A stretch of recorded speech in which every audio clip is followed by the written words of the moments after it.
So the tenant is the person that's listed on the tenancy agreement. This person might have roommates, they might have people coming in and out of the house to visit the house, but the person on the tenancy agreement is the person who's the most responsible. They're the person who, if everything doesn't go according to plan, that's the person the landlord pursues for rent.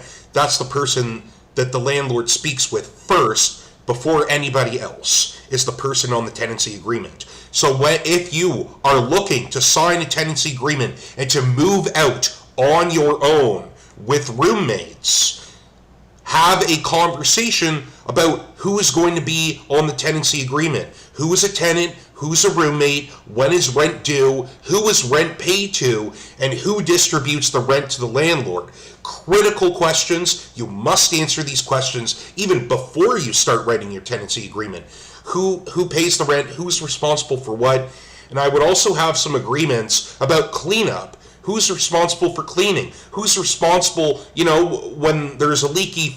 If there's a leak anywhere in the unit or the person is renting out, who's responsible for fixing the leak?